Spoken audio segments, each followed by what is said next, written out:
Boys and girls, this is the Undisputed Era. Adam Cole, Kyle O'Reilly, Roderick Strong, and you're listening to Going In Raw, baby.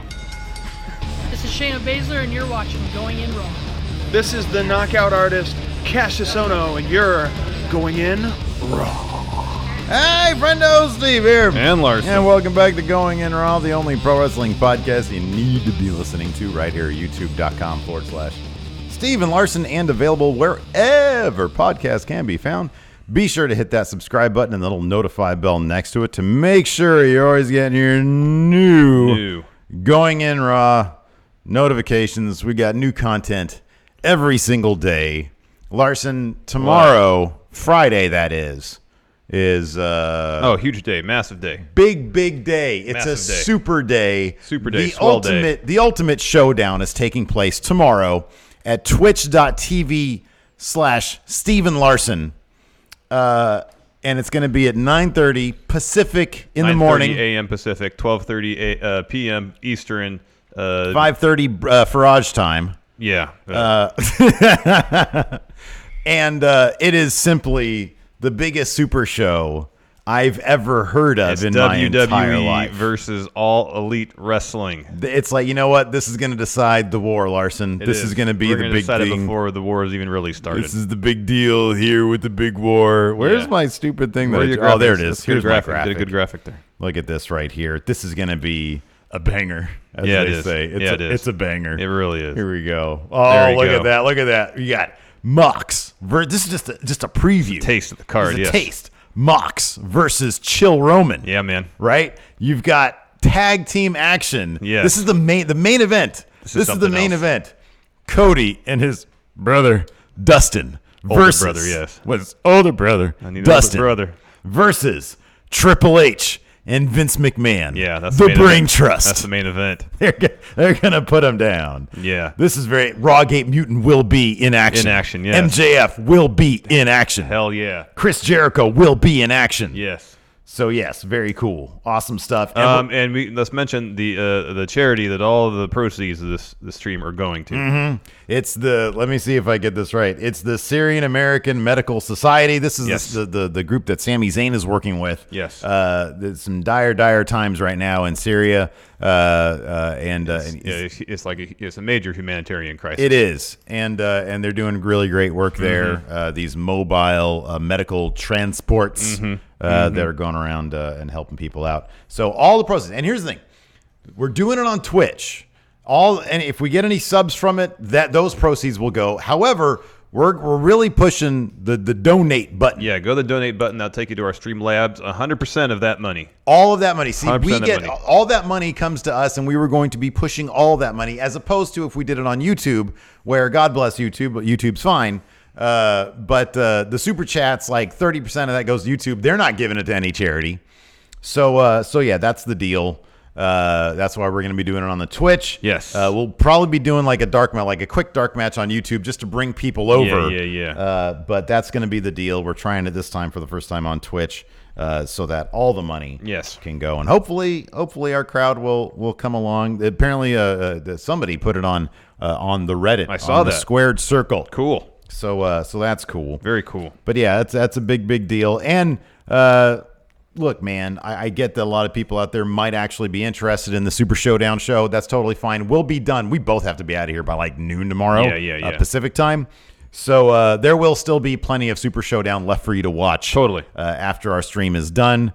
So yeah, that should be a lot of fun. It will be a lot of fun. And then also right now through Friday or Saturday, I think.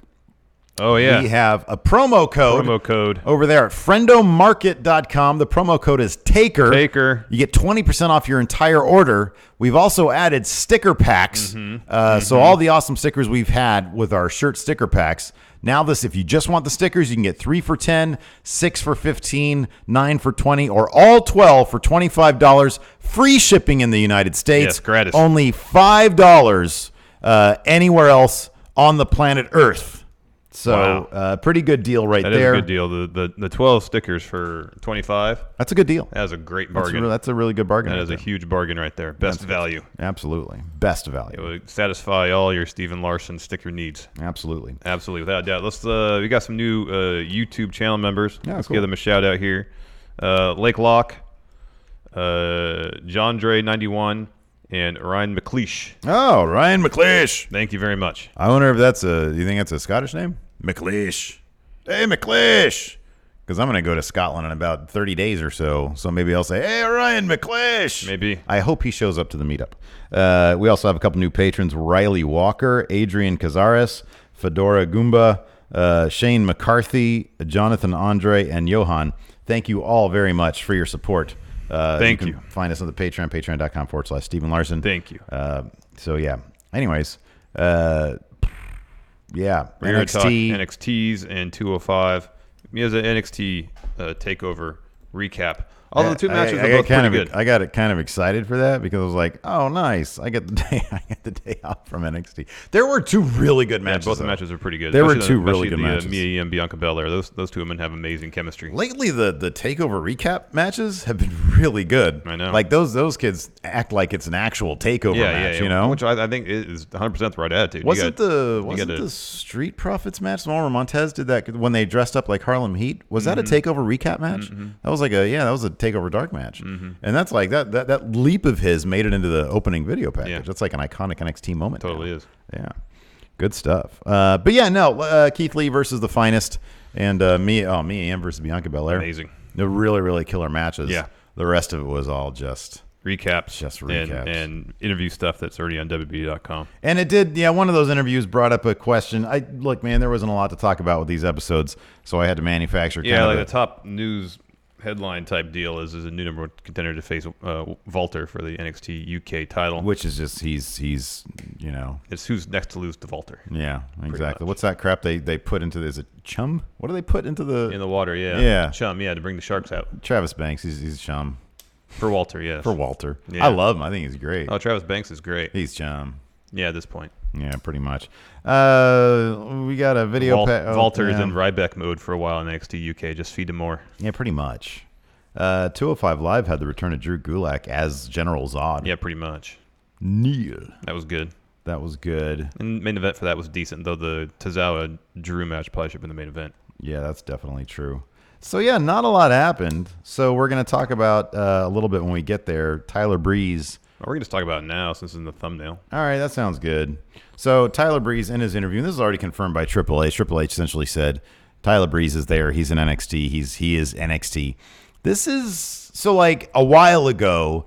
Zack Ryder went to NXT. Yeah, this is a while ago. He was still sort of doing double duty. Kind of, yeah. And I think he was put in a tag team, obviously the Hype Bro. With Mojo, yes. With Mojo, which I thought was a very innovative idea. If y'all remember that one. But like this is the first time, right, that we've seen Emma got sent back down to NXT. Yeah, that's right. She did. Can't think of anybody else offhand. Emma went back for a rebrand too. Yeah, she was Mean Emma. Yeah, Mean Emma. She lost the goofy stuff, yeah, but they also sort of teamed her with Dana Brooke, another person who was sort of a veteran and a rookie, if you will. Yeah. But this is like the first time in a while. Certainly, this is the first time since NXT has really found its footing as more of a third brand. This is really the first time that someone's been sent from the main roster to NXT, not as a reboot. He's being sent to NXT because he asked to be sent to NXT. Yeah, that's from his own Twitter account. Probably the idea is that this is going to be his home for the foreseeable future. It's not like they sent with Zack Ryder. It seemed like, okay, whatever we're doing on the main roster isn't working. Let's send you NXT. Try something new just to eventually bring you back up. Same with Emma. This comedic stuff isn't working on main. Send you back to NXT. Find a new character. Develop it there. Back to the main roster. I don't get that sense with Tyler Breeze. I feel like Tyler Breeze is like, I ain't doing anything on the main roster. Send me back to NXT, please, where I might do something. And I'm totally cool staying there. Period. Well, here's the thing. You're right in that it's not the company saying you need a what? Dom Elson says Tyson Kidd went back. Yeah, but I think the point is like basically everybody who was sent back, it was sent back to do some sort of character development, repackaging. Well, I think the company sent them back. I think the company was like, "Here, you do this." With the express purpose of let's do something else with you for the purpose of bringing you back. I think this is what Tyler Breeze is doing. I think he understands that NXT is essentially WWE's umbrella indie company. And I mean, it's kind of obvious. It's WWE's totally. Ring of Honor and PWG all mashed into one, right? And I think he understands that he had maybe one of two options. You can either ask for your release, and who knows how long is left on his contract. I mean, for all we know, he signed an extension 6 months ago, and he's wrapped up for 5 years. Yeah, that could be the case. If he's doing that, it's okay. Well, I'm not going to get released. Where do people go to really shine? Well, people go from the indies to NXT, and they really shine, and they put on these great matches, and they really do increase their stock. Yeah. And then, they worry about if they get called up, they'll worry about getting buried at that point. But in NXT, you really do have a shot at because he can't go. I mean, if he's under contract, he can't go to the indies. But I kind of feel like this is the next best thing. Yeah. It's like like Cassius Ohno, for example, and this is going way back. He was in NXT, left, and rebuilt up his brand to like a considerable degree. Came back to NXT, and granted, he's not a great example necessarily because it's not like he's like shot back up to the main roster or anything. But Tyler Breeze, this is kind of his release from WWE in a way. Yeah, release from he just roster, skipped the part where you go to back to the independents. It's like Drew McIntyre. Yeah. You skip the part where you go to the independents, rebuild yourself, and come back to NXT. He's going back to NXT. And if you notice in that interview, there are hints of the Tyler Breeze voice. It is by and large him. Yeah, for the most part. And if you look, it's like, granted, he had the selfie thing. He's sort of keeping that. Well, he had the selfie thing, but without the stick. He was just holding his phone this time. Yeah, his ring gear was like not flashy. It was all black. Yeah, and he didn't have the puffy stuff on his boots. Right. Yeah. It was and even sleeker. His entrance, I don't think it didn't start out with his boots or anything, right? I don't recall. I don't think it was the standard Tyler Breeze entrance. I think he's coming back there as sort of a pared down. Hey, I'm going to be more of just really good wrestler guy. Back to basics. Back to basics, exactly. Which does beg the question, though, and of course I put this in the thumbnail because people like questions. Who else on the main roster would it behoove them to ask to go to NXT? Luke Harper. That was number one on my list. I think Luke Harper, that's totally number one on my list. Here's the thing. I think there's like got to be some criteria. Number one, if you're too big a name, like for example Sasha Banks. Yeah. She's kind of too big of a name to go to NXT. She's already done way too many things. Yeah. So you had to have gone to Maine, be severely underutilized, and still have some wiggle room to recreate your character. Luke Harper. Yeah. EC3. Oh, but he just left. I think he'd be happier there, but he just left. Yeah, he didn't seem terribly happy on Maine. Johnny Curtis. That's like number two on my list. What about Rhino? No, he's probably going to go That's do a other terrible stuff. idea. That's a He's terrible probably idea. do other stuff. Really bad idea. What about Dominic Mysterio? What if Sarah Logan went back to NXT for a little bit? Oh, that'd be killer. Yeah. That'd be really good. Yeah. They never used Liv Morgan, but I feel like she was in NXT for the longest time. She was in NXT for a while. So I think that'd be probably not a great move for her. No. I could be convinced that Apollo Crews would benefit from going back. I could definitely be convinced of that one. I think that's a good one. Chad Gable. I think even the dude we were talking about yesterday, Cedric Alexander. Yeah. I think he could probably benefit from some time in NXT. Yeah. Heavy Machinery. No. I just don't want them on TV. I was being sarcastic. By the way, Heavy Machinery and Daniel Bryan and Eric Rowan nowhere to be found on SmackDown this past week because they're Raw repeats. Too many recap packages. On Raw. Oh man, is that going to be SmackDown for the rest of the? I hope not. I hope that was just a byproduct of this Saudi Arabia Super Showdown business. That sounds like unfounded optimism. There was a lot of last minute hyping of that show. They felt like they needed to do because they really hadn't done a whole lot. I hope that's the case, but man, I don't know that it is. Because Fox isn't going to be happy with SmackDown being a Raw recap show. Bottom line, they're not going to be cool with that because it's less original content for their own programming, plus they're promoting content on another brand. It's not going to fly on Fox. It's not. Like, you're mostly right there, but at the same time, if the first episode of sorry, not because it won't be in the first. I think the Raw recaps aren't going to be there. Yeah, that's for sure. That's kind of what I'm. I don't know, man. Okay, so let me ask this then. This is a completely different topic. How do you solve the issue of Fox wants Roman, USA wants Roman? You have the different wild card rule solves all, man. No. You do different stories for each brand for the same guy. Yeah, you have to. You'd have to, right? Yeah, I'd like that. I think it'd be cool. No, I would like, too. Man, I would too. Oh god, it's got a Raw. Now I got to deal with this other guy over here. It's what they should be doing with Becky this whole time. Yeah, I know. That's how I thought it was going to be. But then Lacey kind of showing up. Yeah, on but SmackDown. instead they just do that. Yeah. Instead of separating stories by brand, just have stories cross over. That's not what I want. Yeah, I don't want that because then it gets with the but same 5-story dominating WWE, both shows. Do you think the WWE knows that? No. Do you think they know that? As evidenced by how they this shouldn't wild be card doing the same damn story on both shows. Garbage been playing on both shows. That was terrible. Why don't we have Roman versus Daniel Bryan right now? I'd like to see that match. Daniel Bryan's in the tag division now. Roman's not. I know. So He's we get Roman versus Shane. Yeah. Which I've been, for the most part, entertained by. Shane's good, but I don't need it on both shows, man. No, he's like the one guy I don't mind being on both shows because he's McMahon. And if we're going to have any McMahon be the heel authority figure, at least have him be him because we haven't seen that in a while. Look, I like Shane as a heel. I'm just saying I don't need him twice a week in prominent positions. Recap. Right. Fallout. You all right there? Stiff today. Oh, my goodness. Keith Lee versus the Finest. It was the Finest's birthday yesterday. Oh. How old do you think he is? He's either like 15 or 53. I can't tell. You know he's like 6'8"? That's what they say. Well, okay, that means he's at least 6'5". Yeah. He's a really tall dude. Yeah, I knew. Yeah, I knew my that. gosh. Well, Keith Lee's a pretty tall dude too. I think. Is he? He used to be a defensive tackle in college. Oh wow.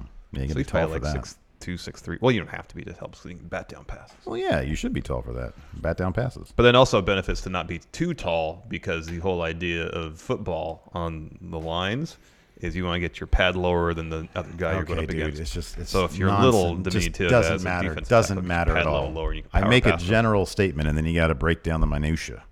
But the general idea is you want to bat down the football. I don't need analysis. You need wingspan for that. Okay, man. Whatever. Anyways, Keith Lee versus Kona Reeves. Keith Lee, Talk 6'2". about the damn match. They definitely gave Kona Reeves an opportunity. See, Kona Reeves says here he's 6'4". Oh my God! They gave him 4 inches. Yeah, that's a lot. And he's 27. That's a lot. Maybe someone just misspoke. Maybe they saw it. It was Beth who said it. I think it was Beth. It was a 6 on a piece of paper, and looking briefly, she thought it was an 8. Yeah, it could be. Maybe Moros accidentally spat while he was doing one of his Mamma Mia's. And then the ink bled. Yes. Oh my God! He's 683 feet. Yes, he's 683 inches. It was an okay match. Early on, Kona did like a leapfrog out of a move from Keith Lee, and he sold a knee injury. Mm-hmm. And then he was faking, took advantage, got the upper hand. Lee tried to fight back. He had wrist control on Kona Reeves. No Rainmaker, but he makes a comeback. It's kind of culminated in a fun splash. That's always great. Yeah. Then pretty much right after that fun splash, Kona got the upper hand again, hit a rock bottom, got a 2 count. But in the end, Lee makes another comeback, hits a pounce, and his finisher for the win. You know what they should do? Keith Lee did a lot of selling in this match. Yeah, more than he should have. Yeah, totally. You know what they should do? NXT should sign Eli Drake and team him with the Finest. That's not a bad idea. And they'd just be like the tag team The Rock. Yeah. Right? Yeah. Because Eli Drake just mimics him. He sounds like him. Mannerisms and Kona inflections of his Reeves voice, yeah. kind of looks like him, or he thinks anyways, right? He kind of does, actually. Yeah. He kind of does. And then they just be The Rock, All right. but as a tag team. All right. What other tag team do you call? The Rock. More like The Rocks. That's a great idea. The name needs work. I wish we got to bring them into WeBooks. Name it like the People's Team or something like that. WWE. So it's not a direct. I mean, it's a little more It's not a direct. You're not naming him after The Rock. It's The Rock. It's dude. more of a just get Rock some of his reference. old tights, put them on, and then add an S on there at the end. Yes, The Rocks. It's The Rocks. Oh, that'd kill. The Brahma Bulls. Yeah, Brahma Bulls. No, that's not direct enough. The Rocks. The Rocks. Do you smell what the Rocks are cooking? Finest. Next, we had a Io Shirai, Shayna Baszler recap package, and then a brief Io interview where she was asked, like, hey, you went ham at the end of that match. What was that about? Mm-hmm. And she said something I didn't catch, and then stormed off and was seemingly yelling in Japanese. Yeah. But it was announced that next week we're going to get Io and Candice taking on Jessamine Duke and Marina Shafir. That should be an easy W. Should be for Io and Candice. I would think so, yeah. I would think so. Are they going to do the thing with poor Marina where they're like, you can't wrestle? Don't do that. That's rude. No, usually the full When are the crowd's tapings? pretty good about that. When are they today? Should be today, yeah. Today? All right. If anybody out there is listening, Full Sail crowd's usually pretty good about that. they're the ones who did it though. They've done it before. If Marina's in that ring, please just if you want to go boo, that's cool. But don't say you can't wrestle. That's messed up. What does Karen have to say about it? She'll probably be there, huh? Karen needs to be handing out yellow cards. She needs to be handing out reprimands if she's there to people saying you can't wrestle. Rude. We all know that. You don't have to say it. That's rude. She's trying to get better. Yeah, I know. She's trying to improve. Next, tag ladder match recap, followed by a backstage segment with Street Profits. Man, over the moon. So who was that dude? I sort of fast forwarded and then I landed on that and I was like, who was that little fan? Was that just a fan they're with? Who was that guy they were with? I mean, the people holding cameras? Oh, okay. Maybe I'm thinking of something else. Yeah, there's like... Did you see a thing where they were with some little fan guy and then they're like, let's go buy a shirt? I didn't know. Maybe that's something else. It was weird. I was trying to watch the network live last night and I was like trying to fast forward through some stuff because I was behind. I was a little bit behind. Oh, okay. But it wasn't doing that. And then all of a sudden I just landed on like something else. Oh, that's interesting. And it was Street Profits with some Were you trying to scrub using the Fire Stick? Yeah, man. Oh, yeah, that's a difficult task, man. You never know where you're going to end up once you press fast forward. Oh, my goodness. Lacey just texted me. One of her coworkers had a stroke. Oh, no. That's terrible. That's terrible.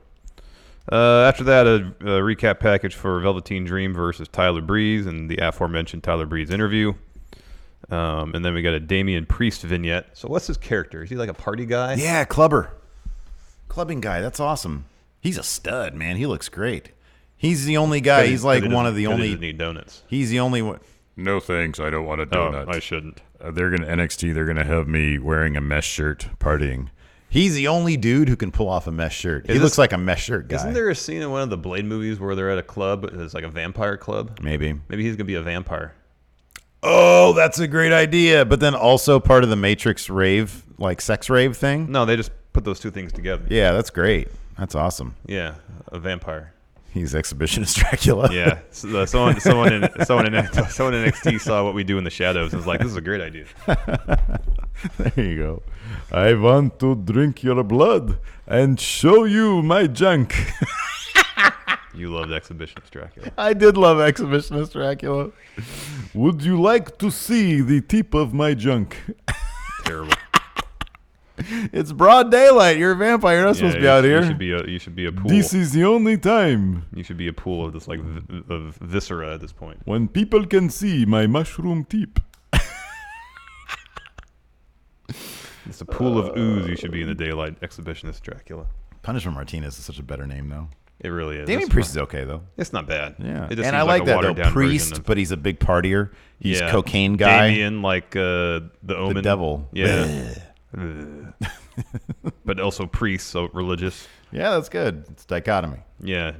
Just He's a walking juxtaposition. Yes. Whatever. Juxtaposition. He's a walking yes. contradiction. Yeah. Next, the de facto main event: Mia Yim versus Bianca Belair.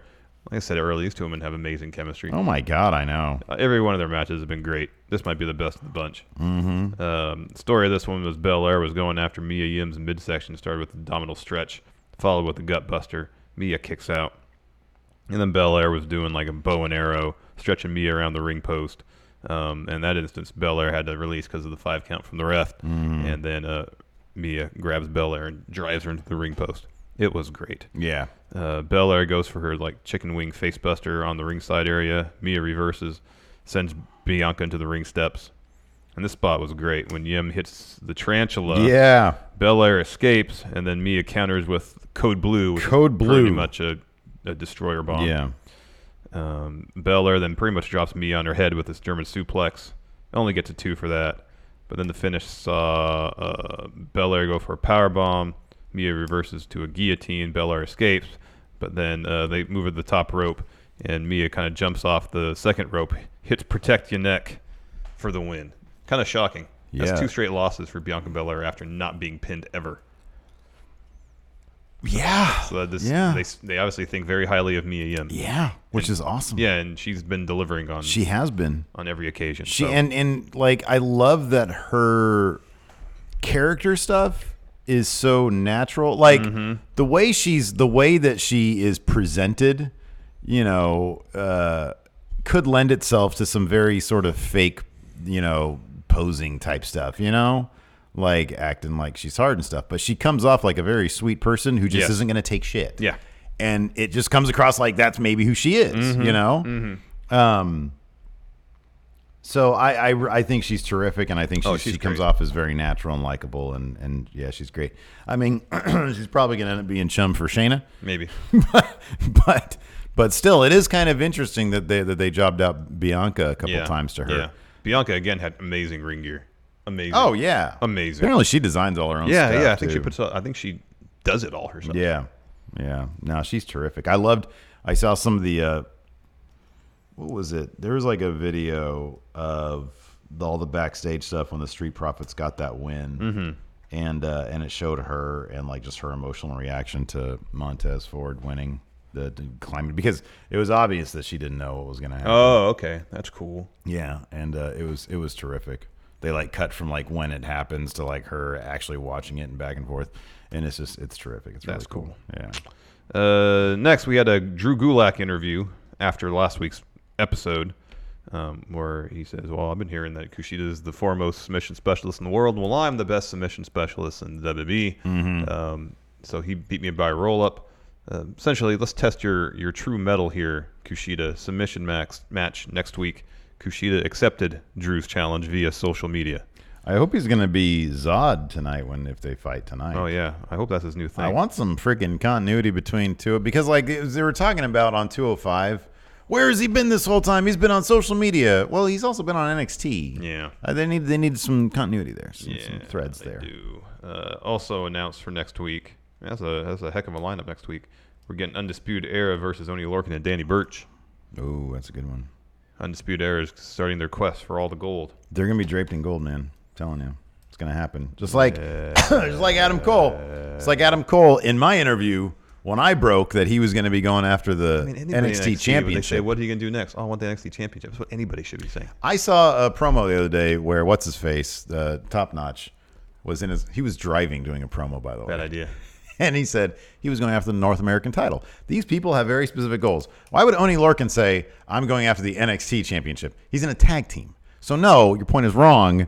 Not everybody there is going for the top prize. Some people is going. I'm saying everybody should. That should be the ultimate goal if you're in a promotion, to be the top guy in that promotion. Okay, but here's the thing, man. If you get hired and you're a janitor, yes, your goal eventually should be CEO of company, but you gotta take this necessary steps. I'm not disagreeing with you, but I'm saying everybody's ultimate goal at one point should be, I want to be top guy. That's fine, but in the meantime, they've got to be stating their smaller goals too. Not necessarily. Okay, whatever. Do you think Damien Priest is going to come in and say, I want to be 24/7 champ? No. He's going to say, I want to be North American champ. Not necessarily. They might put him in eventually. He might not state what belt he's going after until he's ready to go after the top belt. I'm saying if it's not huge news to have Adam Cole say he's going after the NXT title, because that's if you ask 65% of the competitors in NXT, they're going to say, I want to go after the top belt. Anyways, let's talk about it. Shut the fuck up. Oh, my gosh. Next, we had Adam Cole, Johnny Gargano. Not everything has to be a fucking counter to what I say. Next, Adam Cole, Johnny Gargano recap package from their amazing TakeOver match. Pretty much it. After that, NXT UK show kicked off with The Hunt versus Tyson, T-Bone, and Saxon Huxley. Not a whole lot of drama in this one because they have video packages for the Hunt, and they don't for Tyson T-Bone and Saxon Huxley. I like Tyson T-Bone. I know you do. I wish they would have given him a promo. But no, they didn't. No, they didn't. Instead, this wasn't even much of a match. The Hunt, they win. They pin Saxon Huxley after a double top. Now, your point about off camera about UK not having any stories, nothing really. of consequence. There's there's been like 50 episodes, and there's been like no stories of consequence. Too far too many other episodes, especially when they don't have episodes shot in the United Kingdom. Mm-hmm. Consists of one match that matters, and then a bunch of matches just randomly put together. Mm-hmm. And this was an episode of matches randomly put together, plus a main event that actually mattered. Yeah. And as you mentioned, since they've been doing it for 50 episodes, then they should at least have some groundwork for stories that involve more people. Yeah, it's funny because I mentioned this off camera too. Like Progress and what was the one where Devlin? I like that during the Fatal 4-Way, Nigel was saying, "Oh yeah, I'm he was playing up Jordan Devlin. He was saying Devlin's great. I'm sure that he could beat somebody like Walter." And what's the other guy? Vic. He said, "What makes you think that?" And he says, "Oh, well, I've seen him take on a lot of other bigger opponents, and he's won before." And he didn't mention OTT. That Devlin. I thought they were kind of like a line promotion. Oh, I guess they can't. Yeah, but they don't go there. If it doesn't happen in UK, they'll allude to certain things, but that's a really, really big one.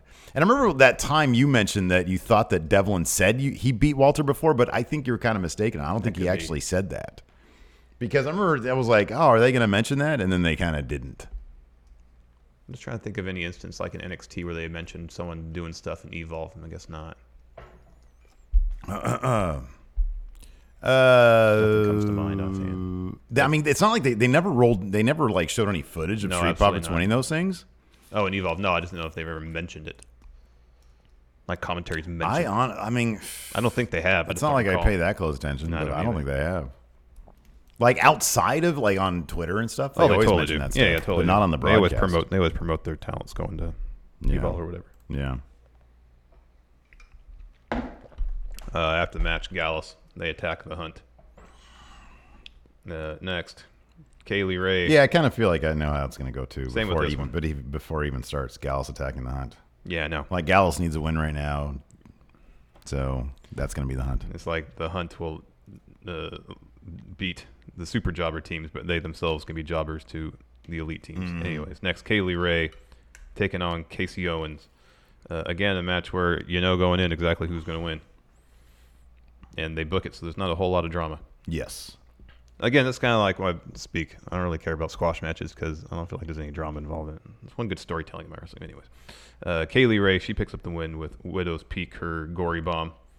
After that, Imperium video package. Yes. They hear Walter talk, which I know made your day. Yeah, listen to me. We had the Imperium. I don't even know. I forget what he said here. Imperium stands for, I think he said Ultimate Power or something like that. Oh, that's cool. I wish it was if it was like an anagram, like IMPE. I am Imperium. Yeah. I am Imperium. I make perfect exhibition requirement. I don't know. Anyways, after that we had Jenny and Jazzy Gabert. Like if you go direct translation, Imperium just means government. It's a government. So listen to me. Of NXT. We had the government of NXT.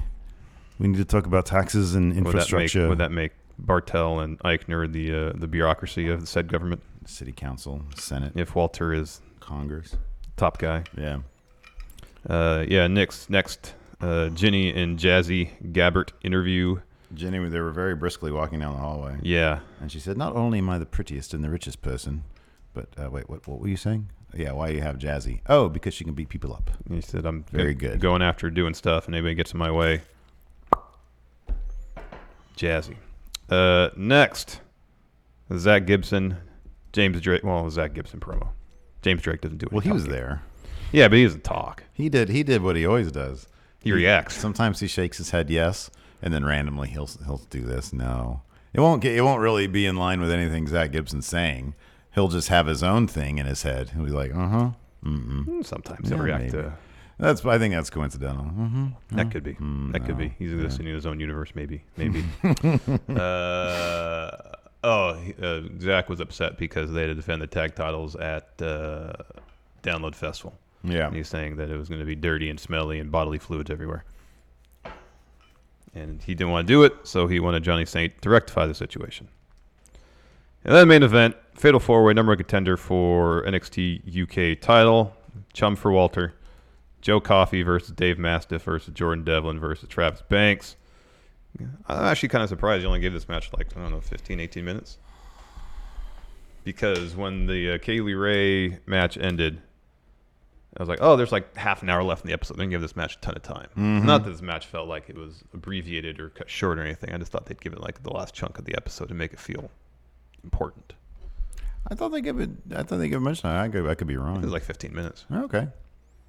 Really? It was only 15 minutes? 15, 20 minutes. 20 minutes at what most. before this? How many matches were there? 1, that was quick. 2. Because I guess the you're Imperium video was 2 minutes. And the Ginny interview was a minute. And then the Zach Gibson promo was 3 minutes. Mm-hmm. Yeah. So I remember I after the Kaylee Ray match, I stopped. Well, actually, my internet went down briefly. I was like, all right, I'm going to go walk the dog now. Mm-hmm. And when I started back up, I made sure that I just noticed how much time was left. I think it was about 23 minutes left in the show. Yeah. Yeah. But anyway, it was a fun enough match. Yeah, no, it was cool. It was fast-paced. Everybody and there's had a lot of cool shine. Yeah. Dave Mastiff fell out of the ring a couple times. It's funny when he gets tossed out of the ring or he ends up going out of the ring. It always scares me because he's so big, and it's just so slow. Have you noticed they stopped shaking the camera when he walks on the ramp and down the ramp? They only do it when he stomps in the middle of the ring now. Yeah, and it's really over the top. I thought it was cool the first couple times. You don't really need it every time, right? Yeah, I don't really feel like he needed it all. I don't really feel like Joe Coffey's that much smaller than Dave Mastiff. In fact, I feel like he's probably roughly the same size. Mm-hmm. Yeah. In terms of girth. Anyways, Mastiff does hit the cannonball finish on both Coffey and Banks. Banks rolls out. Mastiff tries to pin Coffey. And then Devlin breaks it up with a moonsault and pretty much kicks Coffey in the back of the head with his feet. It was something else. Coffey hits his discus clothesline on Devlin, goes to the pin. Mastiff breaks it up, and then Coffey hits his discus clothesline on Mastiff, and it sends himself. I say Coffey clotheslines himself. That's funny. Hits his clothesline, sending himself and Mastiff out of the ring, and then Mastiff I think broke up the pin. Kind of. Coffey got up. He hit a senton on Devlin. Banks hits Slice of Heaven and a Kiwi Crusher on Devlin for the win. Yeah, I'm glad that Devlin didn't Devlin's both of our kind of favorites in he's NXT best. UK. I'm kind of glad he didn't win this because I really want them to do he's a bad guy who eventually turns. I want them to do. I have no idea how it was built in OTT, but whatever they did there, I want them to do in the UK. Mm-hmm. I think that he should be the guy to take that title eventually off of Walter, unless they have some other huge signing in UK that that ends up being sort of the guy. I really don't know who that would be at this point. I mean, I know people are really high on that Dragunov guy. Yeah. I don't know if he's the kind of guy who it would be. I don't know. I think he and Walter had some pretty great matches in WXW. Yeah. I don't know anybody else who's in the European scene right now that Walter was the last big guy, more or less. You know, I'm pretty sure everybody else has been signed. Mm-hmm. I can think of. 205 Live finally. Show kicked off with customary Drake Maverick hype package. Getting you excited for the show. First match was supposed to be Akira Tozawa versus newly heel Noam Dar. However, Drew Gulak, looking like General Zod, General Drew, lays out Dar on the ramp and then drop kicks Dar's knee into the ring steps. So I guess Drew is now the absolute top heel, ultimate heel on 205 Live because he's decked out all in black. Mm-hmm. Hair slick back. Yeah. Yeah. Let his beard grow out a little bit. Yeah. And he was doing weird Instagram posts, and he was expecting us not to be watching NXT. Yeah. So this is supposed to be his big reveal. This is like his fifth reinvention in the last 2 years. Yeah, it's good. I like that he stepped up and was like, okay, I like that. I like reinvention. I think it's a good idea. And so anyways, yeah, he completely annihilates Noam Dar. Akira Tozawa starts, Drake Maverick comes down there, is like, oh, no, we don't do that, no. And then Akira's like, come on, let me fight him. And Drake Maverick's like, all right, well, you can fight him then. They have a very, very long match, and it was an excellent match. It was really, really good. And Drew Gulak pulled off the win. If you want to go through some of the beats. Oh, just like the story pretty much was Drew working over Akira's back. And when in doubt, he'd always return back to that. Akira hit a hell of a running senton off the apron. Like, he launched himself pretty much from the corner of the ring to the barricade. It was awesome. Yeah. Akira hit a suicide dive, setting Gulak over the announce table, and they locked in the octopus later on. Drew gets the ropes. Drew hit a reverse powerbomb, which I normally don't like that move. He put enough stank on it that it actually looked decent. Didn't look like he was just laying backwards. Gets a 2, transition to cloverleaf. They actually made a point. I think most times previously, whenever Drew goes to the top rope, it leads to his downfall. In this instance, he has a superplex on Akira that he actually hit and led to his victory via like a torture rack into a neck breaker type thing. I was hoping he was going to do a burning hammer, but no luck. He changed up his style, more hard hitting, not so submission based, which again runs contrary to what they're setting up in NXT. So I'm guessing there's not going to be a whole lot of continuity there. You never know. Next, we had a Mike and Maria Kanellis promo. Mike says he is so good. He's better than the best. He's so good on the mic. However, it should be noted that he's had exactly 1 singles victory since. Technically 2, but Maria helped him with one of them. Right. I mean, 1, like he did it all himself. Because the one that Maria helped him with was then followed by her being banned, right? And then he lost a couple, didn't win the Fatal 4-Way, and then won the next one against Brian Kendrick. And now he's saying, I'm the best. I hope this is a win streak for him, and he ends up at the top. Drew seems to have reestablished himself as top heel. Yeah, it's interesting how just last week or 2 weeks ago, Tony was like, hey, I want to face Akira Tozawa. And that seemed to be the direction they were heading. And then now Akira takes a loss to Drew Gulak, so maybe they're setting up some sort of multi-man match for the next title defense. Who knows? After that Tony Nese interview, it says, hey, I wanted Akira, but now he lost, so I don't know. Yeah. Lucha House Party promo, hyping their match against Lars Sullivan at Super Showdown. This was fun. It was fun. They're pretty funny. They are pretty funny. And then the main event was Oni Lorcan versus Ari Daivari. Yeah, that's the thing. Like the match previous, I get that they were supposed to be it was supposed to be a grudge match because Daivari had to get stitches or something. And it was a really good match. Yeah, it's fine. It was different than most of Oni's previous matches because it was more technical. Like the whole first part of it was him working over Aria's arm, but not like in a typically violent sense. It was stretching him and such.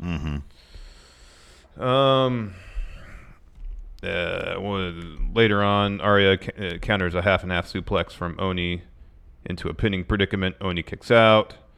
Oh, this part was great. The business really picked up towards the end. It was fun, really fun towards the end. Oni escapes a hammerlock lariat from Aria. Aria hits a super kick anyways. The finish saw Aria lock in the $1 Million Dream. Oni powers out. Aria hit a reverse DDT, follows with a frog splash. Had to take a beat because he was selling arm injury, and that allowed Oni to counter the pin into a crucifix pin of his own to get the win. So good back and forth, especially at the end there. Good stuff. And that was your recaps for the day. Let's answer some questions. Jeffrey Nguyen says, Reeves feels shorter since he became the Finest. I think he seems shorter since he started wearing pants instead of trunks. Pants make him look shorter. Because he has very long legs. And when he's just wearing the trunks, it seems like you just see all leg. Yeah, I don't know. I didn't even think about it. I've always felt that he came off as a bit short because I've never really liked his character. So goofy. His character seems very small. No, that's exactly what it is. Like that's a perception thing. Like his character seems very small, and so I think him as short, regardless of what he's wearing. Yeah. But now I'm not going to be able to see him as like not 7 feet. Even when he's only 6'4". I know, he's only 6'4". Jeffrey again says, who would you take, Kona Reeves or Matt Taven? Can you put them both out in the garbage? I mean, it'd be Kona Reeves. He at least kind of looks like The Rock. What does Matt Taven have going for him? He's a Ring of Honor champion. Again, I ask. I mean, he's achieved some measure of success in Ring of Honor. Granted, he may have been there forever, but Kona Reeves really hasn't done anything. Oh, I guess he's friends with Dan Matha. Again, hasn't really done anything. Mason in the Dark here on Discord asks, am I the only one who felt like Cole's takeover performance turned him face for them? Gargano has spent weeks belittling him and telling him he can't beat him alone, and he did pretty much clean as a whistle. Really got me invested in his character. Adam Cole's been one of those guys that no matter what he does, people love him. In terms of how the creative views him, what do you think about Mason's point? Do you think they're going to... I guess it'll be interesting this next set of tapings to see where they take him. I think it was just telling the story of Adam Cole learning how to win the match for himself. I don't know if it's necessarily a heel or face move. It's just that's the story they wanted to tell. Gilberto Arellano, least favorite Tarantino film. Least favorite Tarantino film? What's the one with Kurt Russell in the car? Death Proof? Death Proof. That was part of Grindhouse. I'm not even going to say there's also his segment in 4 Rooms, but I thought that was actually fairly creative. That was kind of fun. I know there's an answer to this. Well, he didn't direct it. He was just in it. Destiny Turns on the Radio. He just acted in it, and that's not a good movie. You actually saw that movie? Yeah, I got to see it for free. 1 tickets to go see it early. Is that a good prize? What's that? Is that a good prize? No, but like the summer after I graduated high school, I go to a friend's house, and all we do is try to win stuff off the radio. All right, go through his filmography here. He did an episode. He did 2 episodes of CSI. That's cool. I would probably say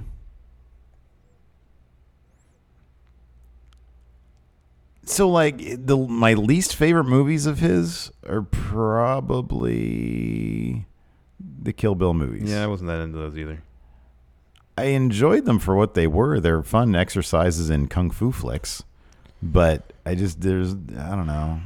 They're very self-indulgent. They are, and I know that he's like kind of known as a self-indulgent, but I've always felt that it was just he has a very specific and fun language. Well, I felt like that was perhaps his most referential movies. Mm-hmm. Like I remember years ago when those came out, there was a series pointing out, like ideas and shots that he utilized from other movies of the genre into that movie, and it seemed to be the most kind of referential. Mm-hmm. At least his, I would feel like from a yeah. At least the first one was. The second one felt more like his later works, where they seem more stagey. Yeah, I feel that more like a play because there's a lot of talking. Yeah. Let's see here, Cody Miles. Since we have more, so this is Discord. Get access to the Discord if you become a YouTube channel member or at $1 on Patreon. He says, since we have more emote slots, we brought back the best emotes ever, which are the Steve mode, and then there's, if you want to do this right here. I don't know what it says. It's Bree. Oh, Bree mode? Yeah. No, I don't do it. Let's see here. Jimmy Thomas, Power Rank Drew Gulak personas.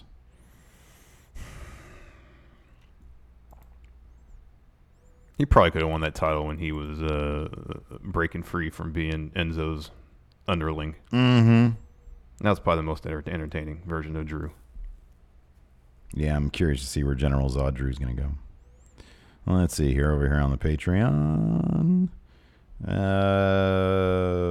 Tim Morris.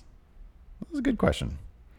Does it surprise you that Finn is competing in the Saudi show, considering his support for the LGBT community?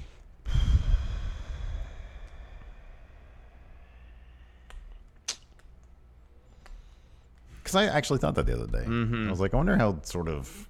Because it's a big platform that he has, Mm-hmm. I mean, I guess there's 2 questions that can be posed. Is it surprising that he's willing to do it, or is it surprising that he was on the card from the viewpoint of Sports Authority? Somebody asked a similar question about Goldberg being a Jewish person, and Meltzer's thing was they don't care about that as it pertains to Goldberg. I forget the reason. Yeah, I saw that same tweet, but it was they more, have their own reasons for things apparently. Yeah, and I guess I don't know. It's hypocritical as crap for them, But I don't know. I guess maybe I don't know. I don't know Finn. I don't know what his thinking might be. Maybe he thinks, since he is very vocal about his advocacy, that he thinks being there, and obviously he won't be able to wear the Baszler Club is for everyone shirt, right? Because he's going to be the demon persona. But things being there, having the match, people will if they don't know much about him, will look into it, see what he's advocating for, and people might pick up on it. His own way of making a change. I could see that as being justification. Yeah, I could totally see that.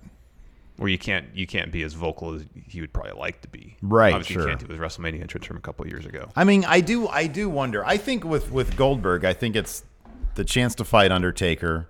It's like a big deal. Plus, they're probably giving him a massive payday. And I'm sure for the Saudi Sports Authority, it's like a dream match that has never happened. Yeah, sure. And to say that they can put that match on is probably kind of a feather in their cap. I wonder if there's an element with Goldberg, because he's a smart dude, and maybe Finn Balor, if there's a little bit of subversiveness Could there be. that attracts them. It's like, I'm a Jewish man in a country that has like anti-Semitism stuff in their textbooks. And then I'm going to come to the ring and the stadium is going to be chanting my name.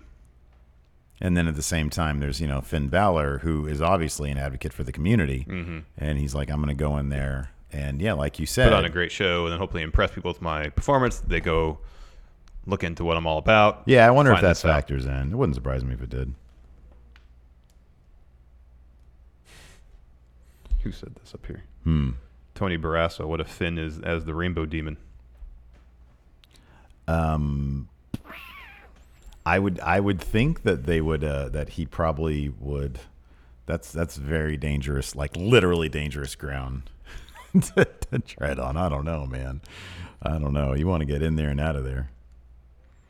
Awesome. Here we go. Another cosmic entity question. All right. From Greg Morris. All right, fair enough. The cosmic entity shows you a universe where TakeOver 25 was the final TakeOver. Power rank the top 5 matches in TakeOver history. Boy, there's been a lot of matches. He says Bayley versus Sasha in Brooklyn was number 1. That's in the top 5 for sure. I'd definitely put it there. I'd put Shinsuke, Sami Zayn in there. Yeah, I'd probably put Gargano Almas. Oh yeah. And you got to put the first Gargano Ciampa match. So that's 4. Gosh, there's so many, especially the last couple of years. There were never, and besides, I think, wouldn't you say that Asuka's top match was probably the one that I still haven't seen, the Last Man Standing with Nikki Cross? That's the one that everybody talked about after the fact, and nobody really talked about Asuka matches beyond that. I mean, they're all good, but none of them were like iconic. Like, she had a good one with Ember Moon where she kind of had to cheat a little bit. That one, I still think that one's really good. The rematch was really good too, I thought. She's had like really good matches. She's a terrific wrestler. But I kind of feel like the Nikki Cross one, a lot of people were talking about after the fact. Yeah, that one was good. I'm sure she had a good one or two with Bayley too. Asuka's match with Mickie James is actually really good. Yeah. Let's see what Chad has to say about this. I think who else? Neville versus Bo Dallas. I don't really remember much about that because it's been a long time. Kevin Owens and Sami Zayn first match where Owens won the title was good, especially from a storytelling perspective.